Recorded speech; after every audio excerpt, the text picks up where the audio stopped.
Olá, como é que você está? Tudo bem?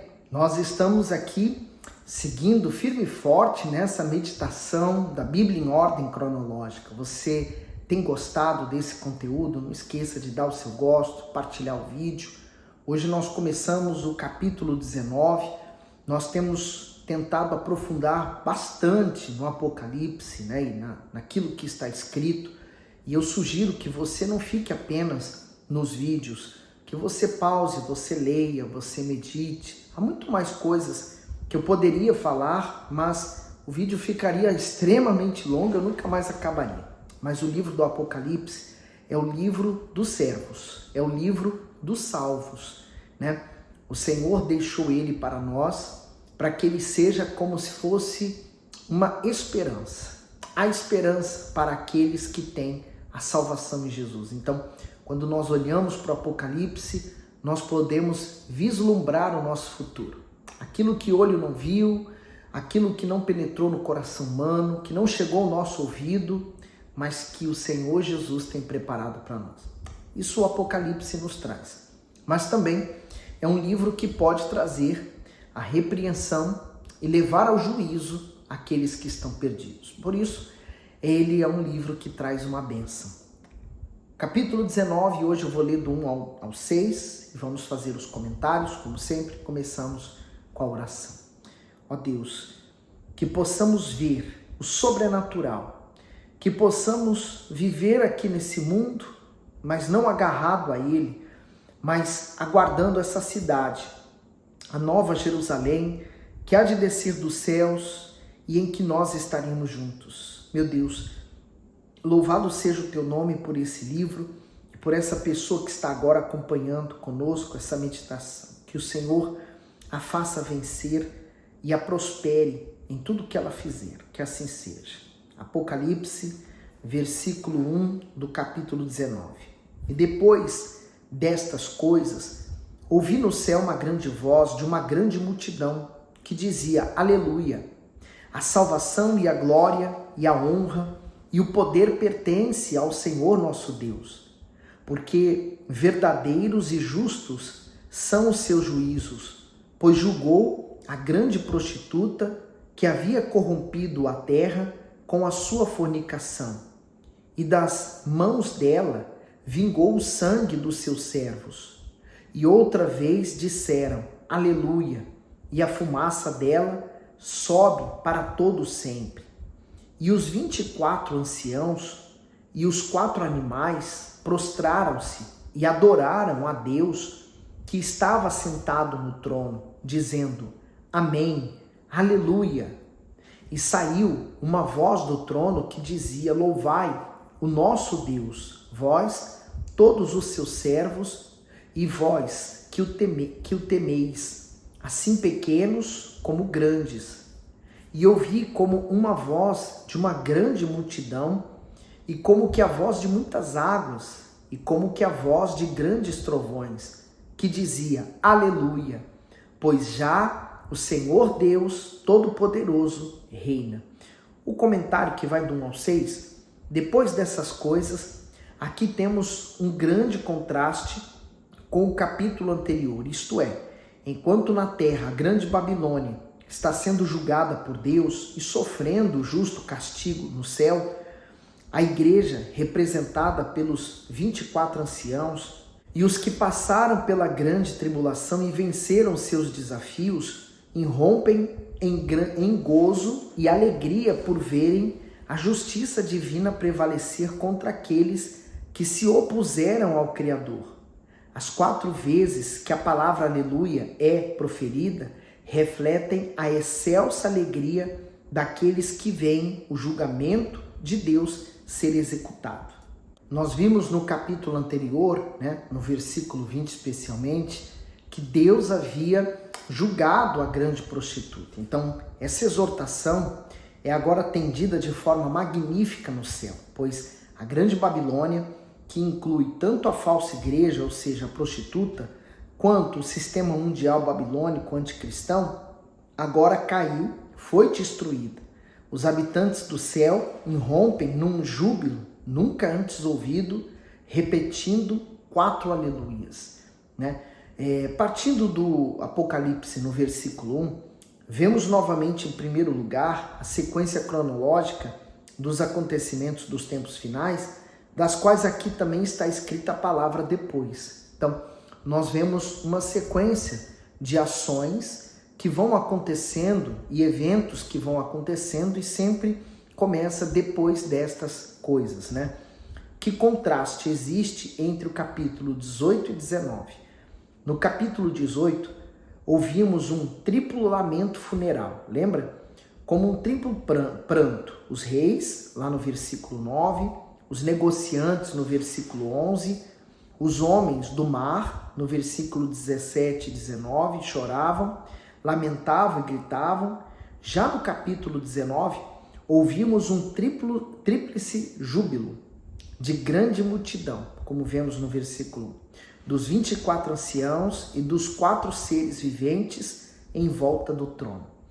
No versículo 4 nós vemos eles ali. Então, o júbilo, a alegria, porque agora aquela que fez tanto mal, que praticou o mal, está julgada, está finalizado. Com esses aleluias, eles exaltam a redenção, a glória e o poder do nosso Deus, o que os reis negociantes e homens do mar, no capítulo 18, sentem e lamentam como desgraça e catástrofe, é louvado no céu como redenção e glória divina. O que na terra é avaliado como destruição de poder e riqueza, no céu recebe júbilo como vitória da bondade e justiça divina. É tão bom, né? Porque às vezes a pessoa que sofre uma injustiça, ela pensa assim: aqueles que fizeram injustiça nunca serão punidos, e a aparência que dá é que eles não foram julgados e que eles se mantêm assim. Mas é como o Senhor Jesus tratou muito bem a respeito da parábola do joio e do trigo, né? O joio cresceu junto com o trigo, mas até os ceifeiros disseram: podemos arrancar o joio. E o Senhor disse: não arranque, para que não arranque também o trigo. Então, deixa crescer junto. No julgamento, nós vamos saber. E aqui está, né? Aquela que pensava tão oponentemente, que tinha tanto poder, agora caiu. Como crentes, deveríamos sempre recordar o fato de que a perspectiva celestial de coisas e acontecimentos terrenos é fundamentalmente diferente da perspectiva mundana. Devemos aprender a olhar da perspectiva celestial as coisas que enfrentamos. Se não o fizermos, tiramos falsas conclusões e julgamos mal. Por isso, você enfrenta uma injustiça, está passando uma luta, você tem um problema no seu casamento, um problema com os filhos. Se você olhar com o olhar humano, você vai dizer: meu problema é impossível, o meu caso não tem jeito, a minha vida não tem saída. Então você fica impedido de fazer outra coisa. Mas quando você olha através dos olhos de Deus, você não vê um caso perdido, você vê uma oportunidade, uma chance de expressar a sua fé e de glorificar o seu Deus. Como filhos de Deus, não há um limite de quanto devemos lutar para ver as coisas também em nossa vida pessoal da perspectiva celestial divina. No entanto, somos mesmo capazes disso enquanto estivermos aqui na terra? Sim e não, né? Apesar de nos encontrarmos na terra em espírito, fomos ressuscitados juntamente com Cristo, que nos fez assentar nas regiões celestes. E isso nós vemos o apóstolo Paulo falando em Efésios 2:6.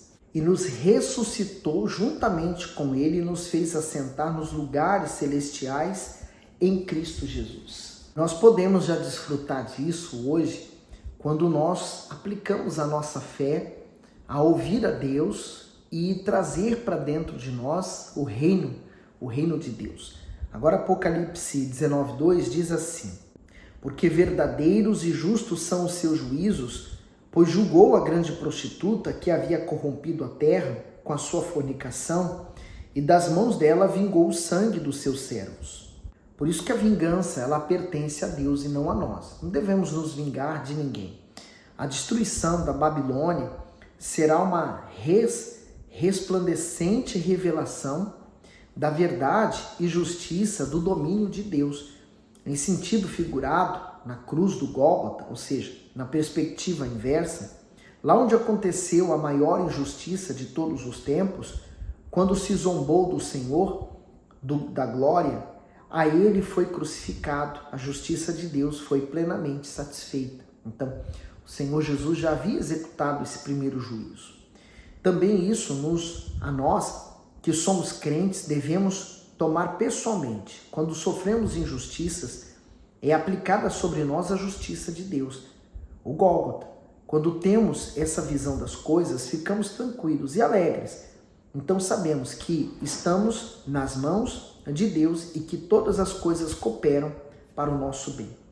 E essa visão nós só conseguimos ter, de que algo injusto, algo ruim que acontece com nós vai cooperar para o nosso bem, e Deus permitiu, quando estamos bem com Deus. Quando a pessoa não está bem com Deus, ela quer reagir. Ela quer então tomar uma atitude, ela quer fazer justiças com as próprias mãos, e ela tem aquele senso de justiça tão aflorado dentro dela que ela quer ir para cima das outras pessoas. E aí ela perde. Muitas vezes parece que a sorte dos ímpios é tão grande e que nosso Senhor esqueceu suas promessas, que Ele abandonou a terra. No entanto, nosso Senhor é paciente e muito benigno. Ele espera muito, Ele espera até que a medida do pecado esteja cheia. E eu lembrei aqui, eu falei sobre isso há pouco, e eu lembrei aqui do rico e Lázaro, O rico viveu de uma forma regalada, tranquila. Lázaro doente, Aparentemente, Lázaro era um desgraçado, enquanto o rico era o abençoado. Mas quando ambos morreram, aí nós vemos a diferença, a justiça de Deus sendo feita. Enquanto o rico desprezou a Deus em vida, mesmo tendo Abraão como pai, ele não teve direito ao descanso eterno, à vida eterna. Mas Lázaro, mesmo sendo um desgraçado aqui na terra, desculpa a expressão tão forte, mas ele teve uma vida regalada na eternidade. Manteve a fé. Então, portanto, agora foi eliminada a Igreja Mundial sem Cristo. Esse sistema diabólico religioso não existe. E esse sistema mais satânico do que a religião sem Cristo vivo, do que a grande prostituta. Então, a religião sem Cristo, mesmo que ela professe uma fé em Cristo, mas um Cristo morto. No versículo 3 diz assim: e outra vez disseram aleluia, e a fumaça dela sobe para todo sempre. Então, portanto, esse segundo aleluia é devido ao fato de que a terrível Babilônia nunca mais poderá surgir na terra, ficando eternamente presa no fogo do abismo. Então, esse lugar, essa Babilônia foi julgada e exterminada. No versículo 4 diz: e os 24 anciãos e os 4 animais prostraram-se e adoraram a Deus que estava sentado no trono, dizendo: Amém, Aleluia. Esse então é o terceiro aleluia, Antes de nos ocuparmos mais a respeito, tenho o desejo de analisar um pouco mais aprofundadamente o significado da palavra aleluia, para que utilizemos corretamente, isto é, nos casos em que ela se aplica. No Antigo Testamento, a expressão aleluia aparece 24 vezes, de forma exclusiva nos Salmos e somente a partir do Salmo 104. No Novo Testamento, ela está escrita somente 4 vezes, e todas aqui nesse capítulo, nos versículos 1, 3, 4 e 6. E é muito esclarecedor verificar em que contexto a palavra aleluia é utilizada pela primeira vez na Bíblia, que é no Salmo 104, 35. Vamos lá até ele. Desapareçam da terra os pecadores e os ímpios não sejam mais. Bendize, ó minha alma, ao Senhor, louvai o Senhor. A versão que nós temos lido da Bíblia é a CF, mas na RA, Revista e Atualizada, diz: bendiga o Senhor a minha alma, aleluia. Então, aí é bendita. Portanto, a vitória final de Deus sobre o pecado da humanidade e o aniquilamento completo dos perversos sobre a terra, pois a impiedade dos homens significa uma constante blasfêmia e desonra para o nome do Senhor. Então aqui no Apocalipse 19, onde aparece pela primeira vez no Novo Testamento, ela também expressa a gratidão e a alegria dos redimidos celestiais, pois com a queda do império anticristão e o aniquilamento dos ímpios na terra, realmente começou. Então, o aleluia tem essa finalidade aqui. Nesse contexto, aprendemos que quando oramos pela conversão dos nossos parentes, devemos primeiro purificar os motivos do nosso coração, porque naturalmente estamos preocupados com o fato de eles serem salvos e não condenados. Então, esse também é uma das dores que nós carregamos, né? De olhar para os nossos familiares, saber que se eles não se voltarem para Jesus, estarão perdidos. Eu, como pastor, olho para a igreja, também sei que muitos que estão na igreja hoje também não estão salvos. E é uma dor que nós carregamos, né? Se analisarmos também as demais passagens onde está escrita a palavra aleluia, descobriremos que também todas elas expressam um pensamento bem semelhante. Trata-se de um louvor a Deus pela grande certeza de que sua justiça obterá o domínio exclusivo nessa terra. Então, esse aleluia, ele glorifica a Deus, né? Então, o amém, uma palavra consagrada e significativa. Supõe-se com razão que tais palavras têm sua origem no céu. O amém é utilizado como expressão de santa concordância e confirmação. Não é possível traduzi-lo com uma única palavra, ele significa fiel, em verdade, certamente, assim seja. Então o amém tem ele é carregado com tudo isso, né? No versículo 5, ouve-se então uma voz que sai do trono e a seguir muda o tema do louvor. Ele se torna mais abrangente. Nesse versículo chama a atenção duas descrições duplas.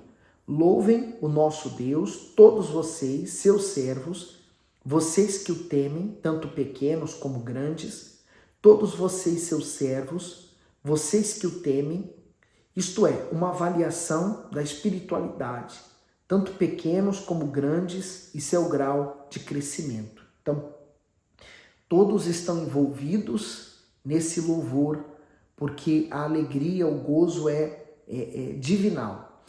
De qualquer modo, a reação, a ordem do que todos devem louvá-lo é magnífica, pois João a descreve da seguinte maneira: então ouvi algo semelhante ao som de uma grande multidão, como o estrondo de muitas águas e fortes trovões que bradava, aleluia. Né? Então, esse é o aleluia que nós entendemos agora, né? O porquê dele. Logo depois, segue a justificativa para esse quarto aleluia, né? Pois reina o Senhor nosso Deus, o Todo-Poderoso. Esse aleluia é mais intenso do que os três anteriores, pois não se refere mais a algo negativo, não, mas a queda, ao juízo e à destruição da Babilônia, mas a algo positivo e algo celestial, que é o reino do nosso Senhor, o estabelecimento dele, né? A conclusão do Pai Nosso, venha a nós o teu reino. Deus não conserta, mas sempre cria algo novo.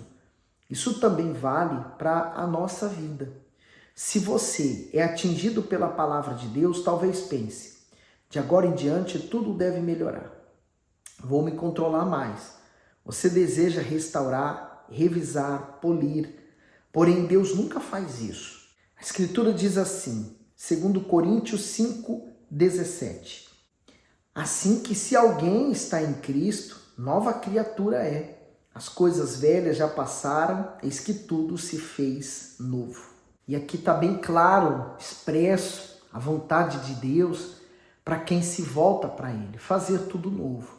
Mas não adianta você querer ter tudo novo na sua vida e manter a velha mente, né, corrupta ou corrompida pelo pecado, mesmo coração enganoso, que já te enganou, que já te iludiu. Você precisa nascer de Deus. Quando nós nascemos de Deus, então morre essa velha criatura, né? Com a mente perversa, a mente pecadora, a mente corrompida, morre o velho coração de pedra, duro, que não quer obedecer, que não tem prazer na lei de Deus. Então ele morre. Por isso o batismo nas águas sepulta essa velha criatura. Quando você sobe das águas, então você terá que praticar a palavra de Deus. Você vai ter ânimo, né? Você vai ter uma novidade de vida. Você vai buscar novos caminhos. Por isso que acontece naturalmente o afastamento de velhas amizades, de coisas antigas que você fazia, que você vai deixar de fazer. É algo tão natural, porque queremos a partir de então agradar aquele Deus. Se tantas pessoas, por exemplo, para estarem num grupo, para serem aceitas numa roda de amigos, num determinado grupo da escola ou do trabalho, ela se submete a coisas que ela não gosta, então muito mais eu vou fazer agora para agradar o meu Deus. Então, se aqueles que me conhecem quiserem seguir a minha fé, amém. Se não quiserem, paciência. Agora eu tenho um novo Deus, um novo caminho, eu tenho um novo foco pela frente. Que Deus continue abençoando, iluminando você abundantemente. Fique bem.